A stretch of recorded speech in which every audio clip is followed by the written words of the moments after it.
Most systems don't fail because they're bad. They fail because they start working. In this video, I'll explain why early success breaks most setups, and how operators design systems that survive momentum. At small scale, inefficiencies are invisible.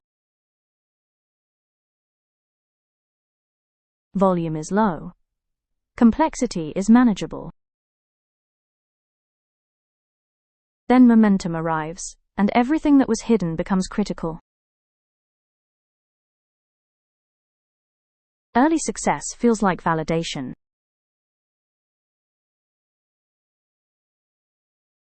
But it often masks structural weakness. People assume the system is sound, when it's simply underloaded. Systems aren't abstract. They're designed, intentionally or accidentally, for a specific load. When demand exceeds that design, failure isn't surprising, it's guaranteed. Doubling volume doesn't double stress. It multiplies it. Interactions increase. Dependencies surface. Latency compounds. Fast progress often skips reinforcement. People move quickly before stabilizing. The system holds until it doesn't. Operators don't ask how fast something can grow.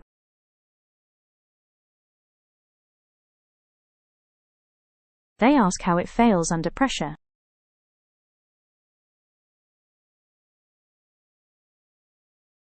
That's where real design decisions happen. When a system strains, most people add effort. But effort increases load. If the structure is weak, more effort accelerates collapse. Operators slow down before accelerating. They stabilize flows. They remove ambiguity. They reduce dependency chains.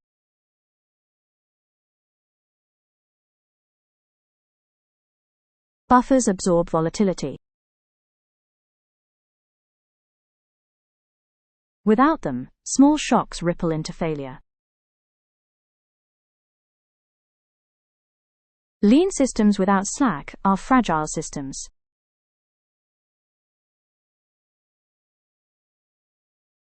Growth creates urgency. Urgency compresses thinking.